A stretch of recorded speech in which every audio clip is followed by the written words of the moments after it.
sa bawat pamilyang Pilipino. Syukran.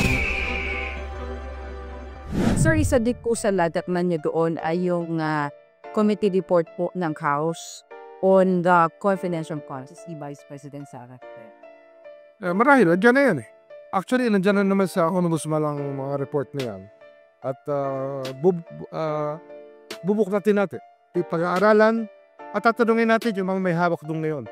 Mga may hawak at yung may tungkulin na hawakan ng mga kasong yon bago tayo digping. Ma'am, meron kayong meron sa taong bago. Very hopeless. Hopeless. Sabi ko, we are on the road to hell.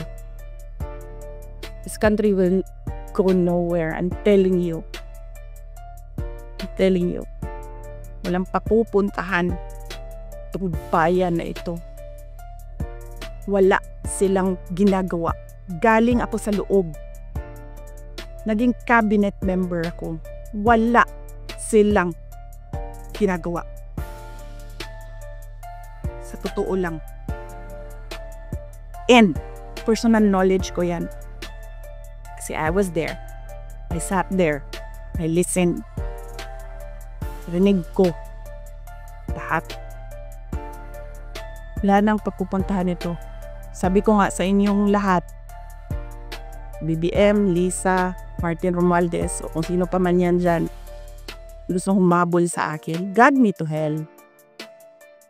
Go ahead. Tingnan nyo.